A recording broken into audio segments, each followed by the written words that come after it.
Assalaamu calaykum waraxmatullaahi wabarakaatu. Kusoo dhawaada aqoon maal channel.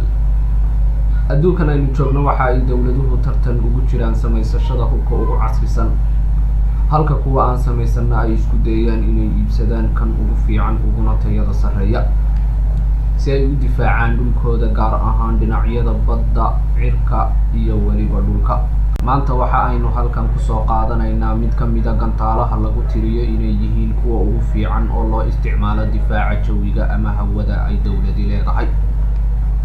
Waana gantaalaha loo yaqaano S-400 gantaalaha S-400 waa saanad loogu talagalay difaaca hawada, waana saanad ay samaysteen kuna qalabaysan yihiin ciidamada difaaca cirka ee dalka Ruushka. Haddaba maxaa ka dhigay saanadan mid aad loo hadal hayo, dawlado badanna ay jecel yihiin inay helaan? Sidoo kale maxaa ka dhigay saanadan mid aad ay uga warwaraan xulafada NATO iyo reer galbeedkuba? Saanadan ayaa waxa la farsameeyay dhammaadkii qarnigii ina dhaafay, balse waxa si toosa loo isticmaalay sanadkii 2007. saanadan ayaa loogu talagalay inay ogaadaan kadibna baacsadaan, ugu dambeynna dhulka ay soo dhigaan dhammaan noocyada diyaaradaha, gantaalaha kuruuska, gantaalaha balaastikada ah iyo diyaaradaha aan raadaar qaban ama ogaan karin ee B-2 iyo F-22 Raptor. Qalabkan ayaa waxa ay wax ka ogaan karaan ilaa 600 oo kiiloomitir oo jiha walba ah, iyada oo markaa wixii u soo jirsada ilaa 400 oo kiiloomitir halkaa dhulka ka soo dhigi kara.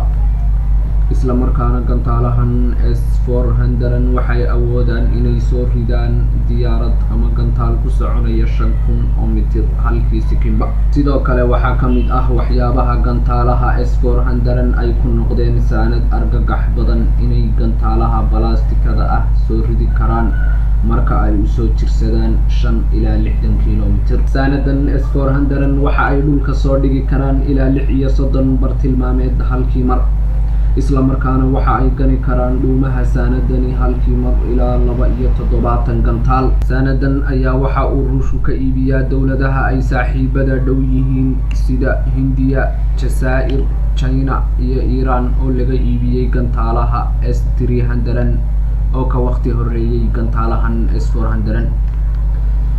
waayadan dambe waxaa jira warar sheegaya in dawladda Turkigu ay rabto inay iibsato gantaalahan S-400.